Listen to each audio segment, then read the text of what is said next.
ఉచిత IUI and IVF consultation కోసం సంప్రదించండి 29. నమస్తే రమ్మగారు. నమస్తే జయ. రమ్మగారు, కొన్ని సందేహాలు, అవి కూడా ధర్మ సందేహాలు అనుకోండి. ద్వారక గురించి అండి, చాలా వార్తలు మనము ద్వారక అని కొట్టగానే యూట్యూబ్లో కొన్ని వందల వీడియోలు వస్తాయి, వేలకు వేలు వచ్చేస్తానే ఉంటాయి. ఎవరికి తోచిన విధంగా వాళ్ళు చెప్తూనే ఉంటారు. అక్కడ అది అక్కడ ఏదో పవర్ స్టేషన్ ఇప్పటికీ ద్వారక కనిపించిందని, నీటి మట్టంలో ఉందని, అసలు మునిగిపోయిందని, అట్లా మీకు తెలిసిన సమాచారం ఏంటండి ద్వారక గురించి? నీళ్ళల్లో ఉన్నదా? అసలు ఎందుకు మునిగిపోయింది ఒకవేళ మునిగిపోతే? బోల్డ్ అన్ని ప్రశ్నలు. అవునవును, మహాభారతం చదివితే మనకి సమస్యలు సమాధానాలు లభించేస్తాయి. లభిస్తాయి రమ్మగారు 100%. ఇప్పుడు ఆర్కియాలజీ డిపార్ట్మెంట్ వాళ్ళు కనపడినవి ఆనవాళ్ళు ఉన్నాయి, అక్కడ ఉన్న సముద్రంలో ఖచ్చితంగా ఏవో ఉంది, ఒక కొంత ప్రాంతం ఉంది, చూస్తారు, చెప్పారు. అవును. మనం సోమనాథ్ దీనికి వెళ్తే ఏమిటి, మన గుజరాత్ వెళ్తే గుజరాత్ ట్రిప్లో భాగంగా సోమనాథ్ ద్వారక చూస్తాం. అవును. ఢిల్లీ వెళ్ళినప్పుడు మధుర చూస్తాం. మధురలో తొలి కాలంలో బృందావనంలో కృష్ణుడి ఆనవాళ్ళు ఇప్పటికీ కనపడతాయి. ఎన్నో అయిపోలేదు కదా, మన ముందు యుగమే కదా, ఆ తర్వాత మనం మొదలుపెట్టాం. ఎన్ని వేల సంవత్సరాలు గడిచాయి, అయినా కూడా ఏవో ఆనవాళ్ళు అలా అలా అలా కాలక్రమాన కనపడుతూనే ఉన్నాయి. మధుర నుంచి శ్రీకృష్ణుడు ఒకేసారిగా ద్వారకకి వెళ్ళిపోయాడు. మధుర ఉన్నది ఎక్కడ క్లియర్గా కనపడుతోందిగా, మహాభారతంలో చెప్పబడింది. ఈ మధుర ఎక్కడుంది, బృందావనం ఎక్కడుంది? హస్తినాపురానికి కొంత దగ్గరలో ఉన్నట్టుగా కనపడుతుంది, ఢిల్లీకి దగ్గరలో. ఆగ్రా దగ్గర ఉంది కదా మధుర. అక్కడి నుంచి అక్కడ ఒక చిన్న పల్లెటూరులో ఉన్న వాళ్ళు యుద్ధాలు జరిగి, అతని పేరేమిటి, మన జరాసంధుడు, కంసుడి మామగారైన జరాసంధుడు ఎన్నిసార్లో యుద్ధం చేశాడు వీళ్ళతోటి. ఎప్పటికప్పుడు యుద్ధానికి వచ్చేవాడు, అల్లుడిని చంపారన్న కక్షతోటి. అల్లుడు చేసిన వెధవ పనులు అవేం లెక్కలేదు, కృష్ణుడి మీద పగ. ఇది కృష్ణుడు కాదు, భగవంతుడి మీద పగ. ఆ పగతోటే ఇది వచ్చాడు. ఇక విసుగు పుట్టి వెళ్ళిపోయాడు. యుద్ధం నుంచి పారిపోయారు వాళ్ళు. ఆ పారిపోయి ఈ ద్వారక సముద్ర తీరానికి యువతల వైపున ఒక చోట ఆగాడు. అక్కడ ఒక దేవాలయం ఉంది, మూల్ ద్వారక అంటారు. నేను వెళ్ళే, అందుకని క్లియర్గా చెప్తున్నాను. రణ్ఛోడ్ రాయ్ అక్కడ ఉన్న దైవం పేరు, కృష్ణుడి పేరు. రణము వదిలిపెట్టి వచ్చినటువంటి కృష్ణుడు, అంటే యుద్ధాన్ని వదిలిపెట్టి వచ్చేసాడు. రణ్ఛోడ్ దాస్ పేరు విన్నాం మనం, అదే ఆ రణ్ఛోడ్ అంటే ఏమిటంటే రణమును వదిలిపెట్టిన, యుద్ధాన్ని వదిలిపెట్టిన భగవంతుడు. ఇక తన జనం నలిగిపోవడం సహించలేక వచ్చేసాడు ఇక్కడికి. ఈ మూల ద్వారకలో కనపడతాడు. అక్కడి నుంచి ద్వారక మనకి కనిపిస్తుంది. ద్వారకలో దేవాలయము అవన్నీ ఉన్నాయి. అయితే ఈ సముద్రానికి యువతల ఉన్నది కాకుండా విశ్వకర్మతోటి సముద్రం లోపల ఒక మహాద్భుతమైన నగరం ఇవుందాయని, ఐలాండ్స్ ఉంటే దాని మీద నగరాన్ని నిర్మింపచేసుకున్నాడు కృష్ణుడు తమ వాళ్ళ కోసం. యాదవులు, అంధకులు, వృష్టి, ఇలా రకరకాల జాతులు ఉన్నాయి వాళ్ళల్లోనే. వీళ్ళందరికీ కలిపి ఒక ప్లేస్ని ఏర్పరిచాడు. తను అన్న యుద్ధం చేస్తూ జరాసంధుడిని కొండ మీదకి పైకి తీసుకెళ్ళి అక్కడి నుంచి ఇద్దరు మాయమైపోయారు, అన్న తమ్ముడు ఇద్దరు మాయమైపోయారు. అతను వెతుక్కున్నాడు కానీ వాళ్ళు అక్కడి నుంచి వదిలేసి ఇక్కడికి వచ్చేసారు. మొత్తం పరివారాన్ని అంతా రోడ్డు మీద నడిపించి తీసుకొచ్చాడని చెప్పాల మహాభారతంలో. అక్కడ మాయమై ఇక్కడ ప్రత్యక్షం అయ్యేలాగా చేశాడని చెప్తారు. ఇప్పుడు మహాభారతం లేదు, అవన్నీ కథలంటే అంటావు. మరి ద్వారక ఉందిగా, అప్పుడు మధుర ఉంది కదా, హస్తినాపురం ఉంది, కురుక్షేత్రం ఉంది, అన్నీ ఉన్నాయే. మహాభారతాన్ని లేదని ఎలా అంటాం మనం? అంతే కదా, అనడానికి వీల్లేదు. అస్సలు భగవద్గీత ఉంది, మహాభారతం వల్ల వచ్చిన భగవద్గీత కూడా ఉంది. ఇవి మొత్తానికి ఇక్కడికి వచ్చేసారు. ఇది లోపల, సముద్రం లోపల బ్రహ్మాండమైన నగరాన్ని నిర్మించారు. విశ్వకర్మ నిర్మించాడు ఆ నగరాన్ని అని చెప్తారు. మళ్ళీ దీనికి, ఈ ప్రాంతానికి రాజు ఒకరు ఇలా ఏర్పాటుగా కూడా చేసుకున్నారు. కృష్ణుడు పరివారం మొత్తం, ఆయన అష్టభార్యలు, అన్న యొక్క సంసారము, కుమారులు, మనవలు అందరూ ఉన్నారు. మొత్తం అది చాలా పెద్ద సామ్రాజ్యం. సముద్రంలో ద్వారకా నగరం సముద్రంలో నిర్మించారు. భేట్ ద్వారక అంటారు దాన్ని. ఇప్పుడు కూడా మనం ఈ ద్వారకలో శ్రీకృష్ణ మందిరం చూశాక ఆ సముద్రంలో కాసేపు ప్రయాణం చేస్తే ఆ లోపల ఉన్న ఐలాండ్లోకి వెళ్తాం. నేను వెళ్ళాను అక్కడికి, చాలామంది వెళ్తారు. ద్వారకా మనం చూడడానికి వెళ్తే మనం అక్కడి నుంచి లోపలికి వెళ్ళొచ్చు. అవే లోపల ద్వారాకి కనుక వెళ్తే ఏంటంటే సముద్రం మీదే వెళ్తాం. బోల్డ్ అని పక్షులు ఇలా కొంగలు మన వెనకాల పడుతుంటాయి తిండి కోసం.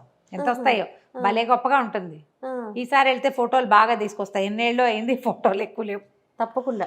అయితే ఈ వెళ్ళి లోపలికి వెళ్తే మనకు అక్కడ కొంత దేవాలయం, కొంత ఐలాండ్ లాగా ఉంది, కొంత నివాస స్థలము అవి కనిపిస్తాయి. హోటల్ అట్లా ఏమైనా కనిపిస్తాయి? ఏదో పడిపోయినట్టుగా సుమారుగా ఉంటుంది. ఇంకా లోపల చాలా ఉందట, ఏదో కొంత దొరికింది. ఈ మన భూమి తాలూకు రకరకాలు వచ్చినాయి కదా మనకి, సునామీలు అవి ఇవి వచ్చి సముద్రంలో హెచ్చు తగ్గులు వచ్చి క్రమంగా కొంచెం బయటపడింది. ఇప్పటికీ ఏవో చూస్తూ వెతుకుతూనే ఉంటారు, ఏమిటేమిటో దొరుకుతూనే ఉంటారు.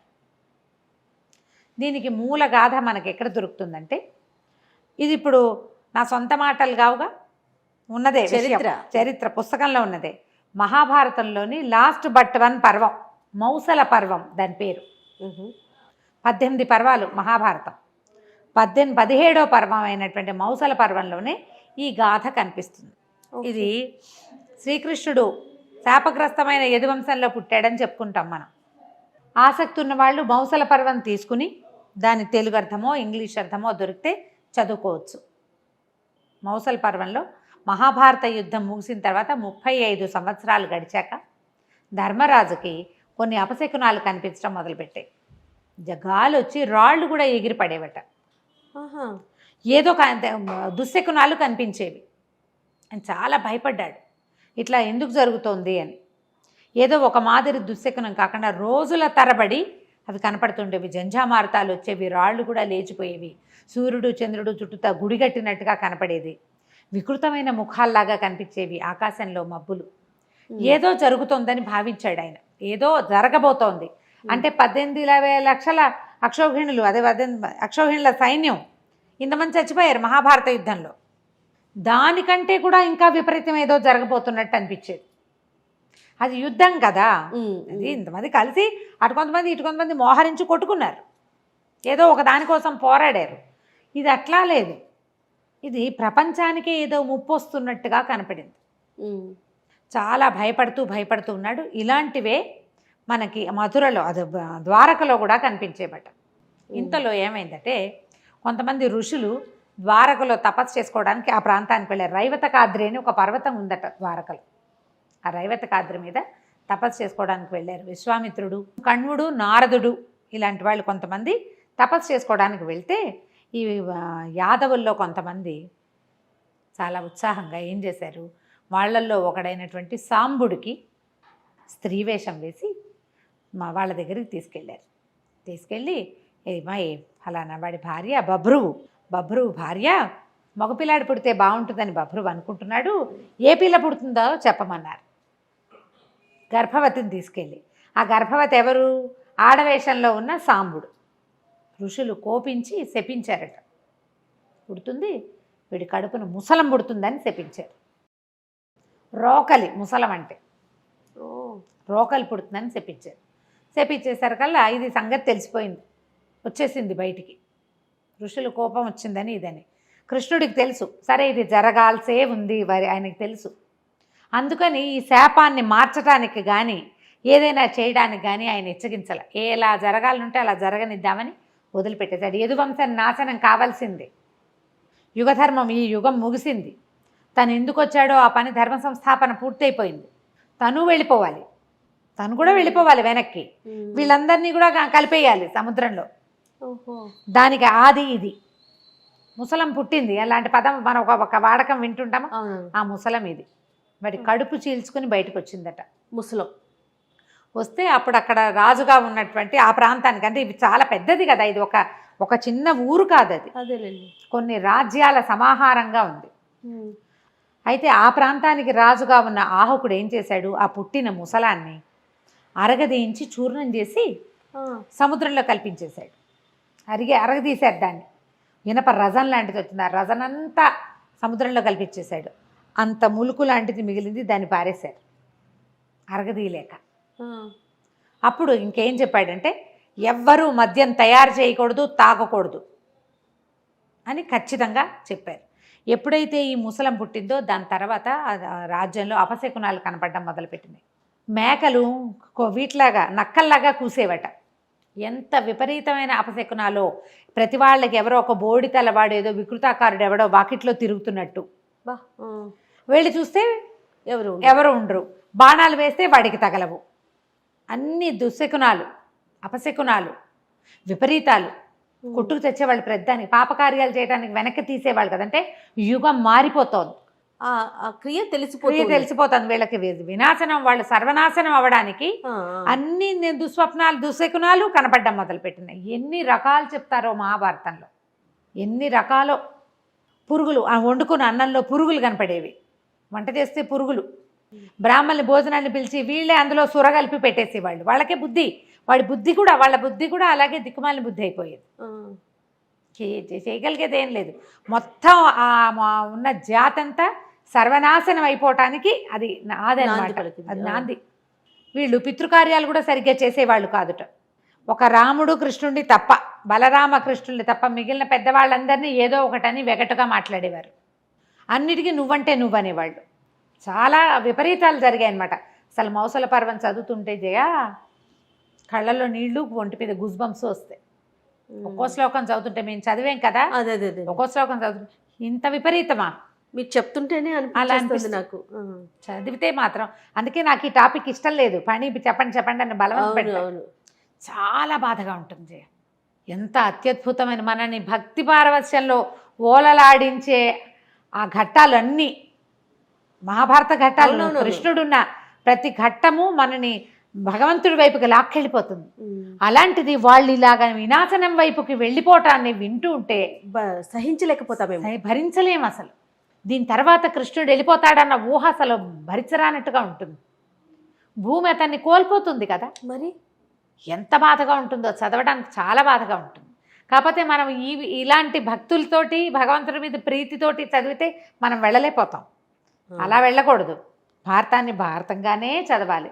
ఎవరైనా చెప్పేటప్పుడు వింటూ 10 మంది కూర్చుని వింటే అంత బాధగా ఉండదు. ఒకళ్ళే చదివి కొద్ది చిన్న గ్రూప్ అయితే మాత్రం ఏడుపు వచ్చేస్తూ ఉంటుంది.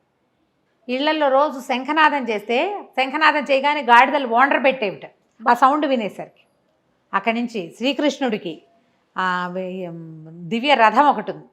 చూస్తూ ఉండగానే అది వెళ్ళిపోయిందట సముద్రం మీదకి. భగవంతుడి ధ్వజము, ఆయన అన్నయ్య ధ్వజం, తాళధ్వజము, గరుడ ధ్వజం, 2 పతాకాలు. ఆయనది తాళధ్వజము, ఇంది గరుడ ధ్వజం. 2 ధ్వజాలు మాయమైపోయినాయి. శ్రీకృష్ణుడికి అగ్నిదేవుడు ఇచ్చిన సుదర్శన చక్రాయుధం ఇలా తిరుగుతూ వలయాలుగా ఆకాశంలోకి వెళ్ళిపోయింది. ఆయన కూడా వెళ్ళిపోతాడు. అది ఆయన వెళ్ళిపోయే ముందు ఆయనతో ఉన్న సమూహం అంతా వెళ్ళిపోవటం. ఆయన వచ్చిన పని అయిపోయింది. ఇంకా తీర్థయాత్రలకు వెళ్ళండి అని ఒక ఘోషగా వినపడేదట. సరే వీళ్ళంతా ఏం చేశారు, వీళ్ళందరూ, కృష్ణుడు కూడా అందరినీ సముద్ర తీరానికి యాత్రలకు వెళ్ళమని చెప్పాడట. అన్ని జాతుల వాళ్ళు, అక్కడ ఉన్న నానా రకాల జాతులు, ఒక జాతే లేదు అక్కడ, అదేలేండి, ఉన్నారు. ఇంకా వీళ్ళందరూ కలిసి సముద్ర తీరానికి కుటుంబాలతో సహా తరలి వెళ్ళారు. తరలి వెళ్ళి విపరీతంగా మద్యం తాగారు. విలాసయాత్ర కాదు వెళ్ళారు వాళ్ళు, విహారయాత్రకి. చెప్పింది ఏమిటి, ఆజ్ఞ తీర్థయాత్ర అని ఆజ్ఞ వస్తే వీళ్ళు దాన్ని విలాసయాత్ర చేసుకున్నారు, వినోదయాత్ర చేశారు, తాగేశారు బాగా. అసలు మద్యమే తాగొద్దని చెప్తే మనం ఆ రాజాజ్ఞని ఉల్లంఘించడమే. మన దశలు ఎప్పుడు పాడవుతాయి జయ, మనం ఆజ్ఞని ఉల్లంఘించటం అంతే. ఇది చెయ్యకూడదు అంటే దాన్ని ఉల్లంఘించామా మనకి దుశ్శకునం. అదే మన బుద్ధి పెడదోవ పట్టేస్తున్నట్టు. ఆ పెడతోవ పట్టడం ఏమిటో ఇప్పుడు పిల్లలు చేస్తున్నారు జయ. అట్లా మనం వద్దు అంటామా, వినాశకాలే విపరీత బుద్ధి అంటామా, ఏది వద్దంటామో దాని ఆజ్ఞ ఉల్లంఘన చేయటం. ఇది పనికిరాదు అంటే ఎందుకు పనికిరాదు అని ప్రశ్నించటం. కొంతమంది ప్రశ్నించి ఊరుకుంటారు, కొంతమంది చేసేస్తారు. ఇప్పుడు మనకు చూడు ఎట్లా కనపడుతున్నాయి. అవునండి, అవును, కనిపిస్తున్నాయి కదా. అక్కడి నుంచి వీళ్ళు కొంతమంది కూర్చుంటే కృతవర్మ ఉన్నాడు. కృతవర్మ ఎవరు, మనకి మహాభారత యుద్ధంలో అశ్వత్థామతో కలిసి దుర్యోధనుడి పక్షంలో ఉన్నప్పుడు అశ్వత్థామ ఏం చేశాడు, ఇలా వీళ్ళని ఉప పాండవుల్ని సంహరించాడు. ఈ తాగేసేసరికల్లా ఎక్కడెక్కడి మాటల్లో పుడతాయి కదా, ఎక్కడవో గుర్తొస్తాయి. కృతవర్మని దుర్మార్గుడా, నువ్వు పడుకున్న వాళ్ళని, నిద్రపోయే వాళ్ళు, మరణించిన వాళ్ళతో సమానం, వాళ్ళని చంపేయటానికి వాడు వెళ్తే వాడు వెనకాల పడి నువ్వు పోయావని ఆయన అన్నాడు. కృతవర్మ చిన్నవాడు కాదు, చాలా పెద్దవాడు. మరి యుగాలు దాటిపోయినాయి కదా, చాలా పెద్దవాడు. ఇక అనేసరికల్లా ఆయన కూడా ఊరుకోవాలి. నువ్వు ఫలానా వాడిని నువ్వు కొట్టలేదా అనే, ఇద్దరు ఒకళ్ళనొకళ్ళు కొట్టుకున్నారు. దాంట్లో ఈ ఉద్రేకపడిన వాళ్ళలో ప్రద్యుమ్నుడు శ్రీకృష్ణుని కుమారుడు, ఓ యుయుధానుడు ప్రద్యుమ్నుడు కృష్ణుడి కుమారుడు కదా, వీళ్ళిద్దరు మాట్లాడారు. ఊరుకోలే వాళ్ళు, రెచ్చిపోతున్నారనమాట. అక్కడి శ్రీకృష్ణుడి సోదరుడైన సాత్యకి ఒక వాదన వచ్చింది. ఇంకా ఏవేవేవో మాటలు పుట్టినాయి, ఏవేవో. తర్వాత ఏమో ఈ మన అది ఉంది కదా, మన శమంతకమణి పేరు వచ్చింది. అప్పుడు అది పోవటము, అది దొరకటము, దాని గురించి మాట్లాడితే సత్యభామ వచ్చి ఆ మణి జ్ఞాపకం చేసుకుని ఆవిడ వచ్చి దుఃఖించి వెళ్ళింది. ఇలా హడావిడిగా ఉన్న కొట్లాడుకుంటుంటే మధ్యలో ఆడాళ్ళు కూడా వస్తే ఇంకా ఎలా అవుతుంది? ఈ మాటలు పెరిగేసరికల్లా సాత్యకి కృష్ణుడు అక్కడ ఉండగానే కత్తి తీసి కృతవర్మని ఖండించేశాడు. వాళ్ళు ఊరుకోలే, వాళ్ళు యుద్ధం, వీళ్ళు యుద్ధం, యుద్ధం యుద్ధం యుద్ధం మామూలు యుద్ధంగా లేదు. అక్కడి నుంచి ఒక రకమైన గడ్డి పెరిగింది అక్కడ. ఆ గడ్డి ఎందుకు పెరిగింది? ఆ సముద్ర తీరంలో వీళ్ళు ఇనప రజాన్ని కలిపేశారు కదా సముద్రంలో, అది ఒడ్డుకు కొట్టుకొచ్చి తుంగ, ఒక రకమైన గడ్డి అది. ఆ ఒక్క తుంగ మొక్క చేత్తో పుచ్చుకోగానే ఒక ముసలం కింద తయారైంది అది. అలాంటివి అవన్నీ ఎన్నున్నాయి అక్కడ. మరి ఎంత రజను ఆ సముద్రంలో కలిసిపోయింది. ఈ అక్కడి నుంచి యుద్ధం వీళ్ళు పెరిగింది, ఒకళ్ళనొకళ్ళు కొట్టుకోవడం మొదలుపెట్టారు. వీళ్ళు వాళ్ళు కృష్ణుడు ఇంకా ఆగలేక ఆయన ఏం చేశాడు, చేతికి అందిన గడ్డి పరకలు నువ్వు ఇట్లా మెలిపెట్టి లాగితే అవి ఒక ముసలంగా, భయంకరమైన ముసలంగా తయారైనాయి. ఆయన చేతికి అందిన వాళ్ళని, నువ్వు కొట్లాడుకుంటున్న వాళ్ళని కొట్టాడు. ఇక కొంతమంది మరణించారు.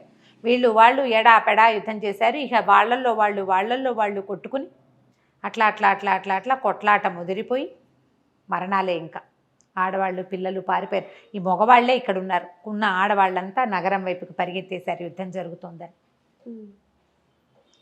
కొట్టుకున్నారు. ఇక మిగిలింది ఎవరు? అన్న తమ్ముడు, అంతే. ఇక ఇక్కడ పెద్దగా ఎవరు మిగల్లా. యదువంశంలో పుట్టిన వాళ్ళందరూ వెళ్ళిపోయారు. శ్రీకృష్ణుడు అర్జునుడికి కబురు చేశాడు రమ్మని. వీళ్ళకి కబురు వెళ్ళిపోయింది. ఇక్కడ ఏదో దారుకుడు, వీళ్ళ రథసారథి. ఈ దారుకుడి పేరు మీకు జ్ఞాపకం ఉంటుంటుంది, మాయాబజార్లో వింటాం, దారుక అని. శ్రీకృష్ణుడి రథసారథి దారుకుడు. ఓ బలి బలి బలి బలి దేవా అని పాట పాడిన ఒక క్యారెక్టర్, అది దారుకుడి క్యారెక్టర్. కృష్ణుడి యొక్క రథసారథి. అతను హస్తినాపురానికి వెళ్ళి ఇక్కడ ఇట్లా చాలా ఇదిగా ఉందని, ఏదో ఉపద్రవం జరగబోతున్నట్టు ఉన్నదని, నిన్ను కృష్ణుడు రమ్మంటున్నాడని చెప్పాడు. అర్జునుడు వెనక్కి వచ్చేసరికల్లా ఏముంది ఇక్కడ? అది ఏమీ లేదు, అంతా కొట్లాటలు. బలరాములే మిగిలేరు. పెద్దగా మిగిలింది ఎవరు లేరు. దారుకుడే చెప్పాడు, నువ్వు రాముడు ఎక్కడున్నాడో వెతుకుదాము పద అని చెప్పి. బభ్రువు కూడా వీళ్ళతో పాటు ఉన్నాడు. అయితే బభ్రువు, నేను వెళ్ళు రాజ్యానికి వెళ్ళి స్త్రీలను రక్షించమని చెప్పేసరికల్లా ఎవడో ఒక వ్యాధుడు వేసిన ముసలం తగిలి బభ్రువు కూడా మరణించాడు. దారుకుడేమో అక్కడికి వెళ్ళాడు హస్తినాపురానికి. ఈ కృష్ణుడు వీళ్ళు వెతుకుతూ వెళ్తే ఆయన చెట్టు కింద అలా ఆలోచిస్తూ కూర్చుని ఉన్నట్ట బలరాముడు. ఆయన యుద్ధం చేయలే. కురుక్షేత్ర యుద్ధంలోనూ ఆయన పాలు పంచుకోలే. ఇక్కడ కూడా ఆయన ఎవరిని చంపినట్టు కనపడదు, కృష్ణుడే సంహరించినట్టుగా కనిపిస్తుంది. ఇంకా నిశేషంగా ఎవరెవరు పాప పంకిలంలో కొట్టుకుపోతున్నారో వాళ్ళందరినీ ఈయన చేత్తో కొంతమందిని చంపించాడు, కొంతమందిని చంపాడు కృష్ణుడు, అంతే. అక్కడి నుంచి నేను వెళ్ళి నగరానికి వెళ్ళి స్త్రీల రక్షణకి ఏర్పాటు చేసి వస్తాను. స్త్రీలు బాలురు పిల్లలు ఉన్నారు. దారుకా నువ్వు వెళ్ళి ధనుంజయుడిని పిలుచుకురా అని చెప్పి అన్న నువ్వు ఇక్కడే ఉండమన్నాడు. శ్రీకృష్ణుడు వెనక్కి వెళ్ళి రాజ్యంలోకి వెళ్ళి అందరూ స్త్రీలు ఏడుస్తూ ఎదురొస్తే తండ్రికి వాసుదేవుడు జీవించే ఉన్నాడు. ఈయన తండ్రి వసుదేవుడు, వాసుదేవుడు అనకూడదు, వసుదేవుడు జీవించే ఉన్నాడు. ఆయనకి చెప్పాడు, అంతా అయిపోయింది, జరగవలసిందే జరుగుతోంది, నువ్వు ధైర్యంగా ఉండు, వీళ్ళతో పాటు ఉండు. ధనుంజయుడు వచ్చి స్త్రీలని బాలుడిని రక్షిస్తాను, నేను అన్న దగ్గరికి వెళ్తానని వెనక్కి తిరిగి వెళ్ళాడు. ఇది సముద్ర తీరం అని చెప్తారు కదా, ప్రభాస తీర్థం అని చెప్తారు ఆ ప్రాంతానికి. అది ఇంచుమించుగా సోమనాథ్కి దగ్గర. ఓకే, అదంతా సముద్రమే కదా లైనంతా. అయితే ఈయన వెళ్ళేసరికల్లా యోగ ముద్రలో ఉన్నాడు బలరాముడు. ఆయన ముఖం నుంచి 1000 తలల నాగు లేచి సముద్రంలోకి ప్రయాణిస్తుందట. అది చూశాడు కృష్ణుడు. అంటే ఇంకా ఆయన కూడా వెళ్ళిపోయాడు. ఆయన బయలుదేరి వెళ్ళిపోయాడు. సముద్రంలోకి వెళ్తే ఆయన సోదరులైన తక్షకుడు, అనంతుడు, తక్షకుడు, వాసుకి వీళ్ళంతా కలిసి ఆయన్ని స్వాగతించి ఆయన లోపల తీసుకెళ్ళిపోయారు. శరీరం ఉండిపోయింది. కృష్ణుడు కూడా ఇంకా చివరికి వచ్చేసిందని భావించి సేన పడుకుని యోగంతో శరీర అవయవాలన్నింటినీ బంధించి అట్లా పడుకుని ఉన్నాడు. శరీరాన్ని వదిలిపెట్టేందుకు సిద్ధపడుతున్నాడు. అయితే ఏమైంది, దూరం నుంచి ఒక వ్యాధుడు ఒకడు లేడిగా భావించి శ్రీకృష్ణుడి వేలిని బాణంతో కొట్టాడట. ఆయన పడుకున్నాడు, శరీరాలు అవయవాలన్నీ బిగించుకున్నాడు. కొంచెం బొటన వేలు అట్లా కదులుతోంది. కృష్ణుడి పాదాలట ఎలా ఉంటాయంటే ఎర్రగా ఉంటుంది, అడుగు భాగం పై భాగం నీలంగా ఉంటుంది, నలుపు. అది దూరం నుంచి చూస్తే ఎట్లా కనపడింది అంటే ఒక లేడి కన్ను, లేడి యొక్క కదలికలాగా కనపడింది అతనికి. లేడి ఉందని బాణంతో కొట్టాడు. ఆ బాణానికి బొటన వేలికి, కాలి బొటన వేలికి. ఆ కొట్టింది దేనితోటి అతను ఆ ప్రాంతంలో తిరుగుతుంటే అతనికి ఒక చిన్న ములుకు లాంటిది దొరికింది. ఆ ముసల మరగదీశారు, దాని ముక్కు అని చెప్తారు. వేలికి తగిలింది, లేడి పడిపోయి ఉంటుందని భావించి వ్యాధుడు పరిగెత్తుకుంటూ వచ్చాడు. వస్తే పీతాంబరధారి శేషశయనంలో పడుకోవాల్సిన వాడు ఇసుకలో నేల మీద పడుకున్న భగవంతుడిని చూసేసరికి నిర్కాంతపోయాడు. పరిపరి విధాల దుఃఖించాడట. ఆయన జరగాల్సిందే జరిగింది, నువ్వు దుఃఖించొద్దని చెప్పి భగవంతుడు తన దారిని తన శరీరాన్ని వదిలిపెట్టి వెళ్ళిపోయాడు. ఆయన ఇట్లా పైకి లేచి వెళ్ళేసరికి శంఖచక్రాలు ఆయన్ని చేరుకున్నాయి. బ్రహ్మాది దేవతలందరూ ఆయన్ని స్వాగతిస్తూ వైకుంఠానికి తీసుకెళ్ళిపోయారు. దారుకుడు అర్జునుని తీసుకురావడానికి వెళ్ళాడు కదా, వాడు పరిగెత్తుకుంటూ వచ్చాడు ఆఘ మేఘాల మీద. వచ్చి ఏముంది వెతుక్కుంటూ వచ్చి ముందు ద్వారకా నగరంలోకి వెళ్ళాడు. స్త్రీలంతా ఏడుపులతోటి దద్దరిల్లిపోతుంది నగరం అంతా. పిల్లలు, చిన్నపిల్లలు, ప్రద్యుమ్నుడు లేడు, అనిరుద్ధుడు లేడు, ఇంకో వీడు లేడు, బభరువు లేడు, ఎవ్వరూ లేరు, వాడు యుధానుడు లేడు. సమస్తమైన వాళ్ళు అందరూ సాత్యకితో సహా తరలిపోయారు. వసుదేవుడు ఉన్నాడు, వృద్ధుడు. ఆ వసుదేవుడు వీళ్ళకి సొంత మేనమామ కదా, కుంతీదేవి అన్నదమ్ముడు. సరే ఏం చేస్తాం, జరిగింది జరగబోయేది, చేయగలిగేది ఏమీ లేదు, వీళ్ళని నేను రక్షిస్తాను, తీసుకెళ్తాను అని చెప్పాడు. ఆయన ప్రాణం వదిలేశాడు వసుదేవుడు. అర్జునుడు వచ్చేదాకా వెయిట్ చేశాడు. ఆయనకి కార్యాలు చేసి అక్కడి నుంచి వీళ్ళ శరీరాలు వెతుక్కుంటూ వెళ్ళి పడి ఉన్నటువంటి మొత్తం వీళ్ళందరికీ, యాదవులందరికీ కూడా అతనే తర్వాత అంత్యక్రియలు అర్జునుడే చేశాడు. బలరామకృష్ణుల్ని వెతుక్కుంటూ వెళ్ళి దొరికిన వారి పార్థివ శరీరాలు రెండింటికి అంత్యక్రియలు చేశాడు. అర్జునుడే చేశాడు. అంత్యక్రియలు కూడా చేశారు అని మనకి చెప్తూ ఉంది మహాభారతంలో, మౌసల పర్వంలో ఉంది. తర్వాత వీళ్ళందరినీ పుచ్చుకొని బయలుదేరితే ఈ వీళ్ళతో యుద్ధంలో అక్కడి నుంచి వ్యాధులు కొంతమంది బతికిపోయిన వాళ్ళు ఉన్నారు. యదువంశం కదా పూర్తిగా నాశనమైంది. వాళ్ళలో మిగిలిన వాళ్ళు కొంతమంది చచ్చిపోయినా కొంతమంది వెంటపడ్డారు. దస్యులు, దొంగలు అంటారు, దొంగలు కొంతమంది వీళ్ళ వెనకాల పడి ఆడవాళ్ళని వాళ్ళని వీళ్ళని లాక్కెళ్ళిపోవటం, పిల్లల్ని లాక్కెళ్ళిపోవటం, కొంతమందిని బలవంతంగా లాక్కెళ్ళిపోయారు. కొంతమంది ఆడవాళ్ళు ఇంకేమీ దిక్కులేదని వాళ్ళ వెనకాల పడిపోయారు. మిగిలిన వాళ్ళని రక్షించుకుంటూ తీసుకెళ్ళాడు. అయితే అర్జునుడు ఒకడు అంటే ఆయన ఒక్కడే కాదుగా, ఆయనతో పాటు సైన్యం వచ్చింది కదా, అందరూ వచ్చారు వాళ్ళందరూ కలిసి.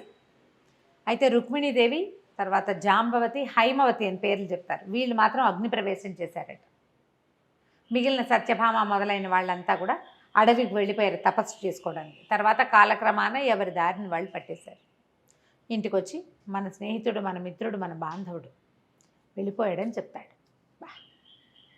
నేను చెప్పలేను. అన్నిటి నుంచి, అన్ని క్రియల్లోనూ ఈ పాండవులతో పాటు కృష్ణుడే ఉన్నాడు మొదటి నుంచి. అతనే మనకు అన్నీ. భగవంతుడే వీళ్ళతో పాటు బంధువుగా, స్నేహితుడుగా, సారథిగా వీళ్ళ జీవితాలకి ఒక దారి చూపించాడు. పంపించేసి వచ్చాను. అర్జునుడు వచ్చి చెప్పాడు, ఇక మనది కూడా దారే, మనం కూడా వెళ్ళిపోయే రోజు వచ్చేసింది అని. తర్వాత కొంతకాలానికి మహాప్రస్థానానికి పాండవులు కూడా వెళ్ళిపోయారు. ఏ కథ అయినా చివరికి ఇలాగే కదా, అంతే కదా, భగవంతుడి కథ అయినా ముగియవలసిందే. అయితే ఆయన ఏ ధర్మ సంస్థాపన చేయటానికి వచ్చాడో ఆ ధర్మ సంస్థాపన చేసేసి ప్రపంచానికి ఒక మార్గదర్శనం చూపించి వెళ్ళిపోయాడు. అయితే ఎప్పుడైతే ఈ స్త్రీలని తీసుకుని నగరం దాటాడో మొత్తం ద్వారకా నగరం అంతా సముద్రంలో మునిగిపోయింది. వెనక్కి తిరిగి చూసి ఆశ్చర్యపోయారట. కేవలం అర్జునుడు ఒకడు, నరనారాయణులలో ఒకడు నిర్గమించి ఒకరు వెళ్ళిపోతే రెండో వాడు ఆ భూమి మీద ఉన్నంతసేపు సముద్రుడు దాన్ని ఇట్లా పట్టుకుని ఆపి పెట్టి ఉంచాడు. యాదవులతో పాటు ఇది నాశనం అయిపోవాలి. అతను అడుగు బయట పడిపోయాక అసలు ఆయన వెళ్ళిపోయాడు. కొసరువాడు కూడా వెళ్ళిపోయేసరికి మొత్తం భూమి ద్వారకంతా నీళ్లల్లో కలిసిపోయింది, సముద్రంలో పడిపోయింది. ఇక ద్వారకా నగరంలో ప్రాణి అంటూ మిగలలేదట. ఎంతంత కోట విశ్వకర్మ సృష్టించింది, ఎన్ని ఇచ్చారో, ఎన్ని రకాలో. స్వామికి సేవ చేయడానికి వచ్చిన ధ్వజాలు వెళ్ళిపోయినాయి, రథం వెళ్ళిపోయింది, ఆయన తాలూకు ఇది వెళ్ళిపోయింది, చక్రం కూడా వెళ్ళిపోయింది, సమస్తం. ఉద్ధవుడు వీళ్ళకి మొట్టమొదట ఈ పిల్లడు, మీ ఇంటికి వచ్చిన పిల్లవాడు భగవంతుడి స్వరూపము అని వీళ్ళకి చెప్పినవాడు, ఆయన వెళ్ళిపోయాడు. ఆయన వెళ్ళిపోగానే నగరం అంతా చీకటైపోయినట్టు అట్లా కనపడుతుంది. కుదిరితే మౌసల పర్వం చదవండి, ఎంత వివరంగా కనపడుతుందో. బాగా చదివితే మీరు ఈ ప్రశ్నలన్నిటికీ సమాధానాలు మనమే స్వయంగా చెప్పగలుగుతాం. ఎలా వచ్చాడు కృష్ణుడు, ఆ గాథ ఎంత వింత విచిత్రంగా ఉంటుంది. వెళ్ళడం చూడు, ఇలా వెళ్ళిపోవటం కోసం ఈ వంశంలో జన్మించాడు. ఆయనతో పాటు ఆయన ఆనవాళ్ళు కూడా లేకుండా పూర్తిగా స్వర్గారోహణ. వీళ్ళు ఆలోచించుకుని ఇదంతా మన పని అయిపోయిందని ఒక్కొక్కళ్ళకి ఒక్కొక్క ప్లేస్ ఇచ్చి, పాండవులు అంటే వీళ్ళ సంతానాలు ఒకళ్ళిద్దరు పిల్లలు మిగిలిపోతే సుభద్రకి చెప్పారట, నీ మనవడు రాజు అవుతాడు అని చెప్పి. పరీక్షిత్తుకి జీవితం ఇచ్చాడు భగవంతుడు. చనిపోయిన శిశువుని బతికించాడు కదా. అవునవును, చనిపోయిన వాడిని బతికించాడు. ఇక ఆయన రూపంలో పరీక్షిత్తు రూపంలో ఇంకా కొంతకాలం ఉన్నాడనమాట. ఇంకా కొంతకాలం భూమిని పరిపాలించాడు కదా. వీళ్ళకి ఏదొస్తుంది అని చెప్పి వీళ్ళు తర్వాత మెల్లిగా ప్రయాణం కడతారు. మహాప్రస్థానం అది. ఎలా వెళ్తారు వీళ్ళు? 6 బయలుదేరి, పంచపాండవులు, ద్రౌపది, వాళ్ళ వెనకాల కుక్క వెళ్ళిందని చెప్తారు. వీళ్ళంతా కలిసి స్వర్గారోహణ పర్వం పైకి వెళ్ళిపోతారు. అంటే ప్రాణాలు తమంతట తాము వదిలిపెట్టేయటానికి. మనం ప్రాణభయంతో చచ్చిపోతాం, వీళ్ళు ప్రాణాలు వదిలేయడానికి సిద్ధపడి ఉంటారు.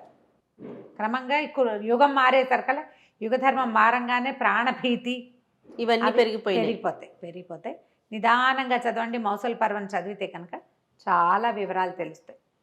గూస్ బంప్స్ వచ్చినాయి కదా జయ, కళ్ళల్లో నీళ్లు తిరిగినాయి. అసలు మీరు చెప్తున్నంతసేపు ఒకలాగా అనిపించేస్తుంది మనసుకి. అలాగే ఉంటుంది. నేను ఎన్నిసార్లు చదివినా నాకు ఏడిపే వస్తుంది. కొన్నిటికి అలా లోబడిపోతాం ఎందుకో మరి. అంతే రమ్మగారు. నమస్తే.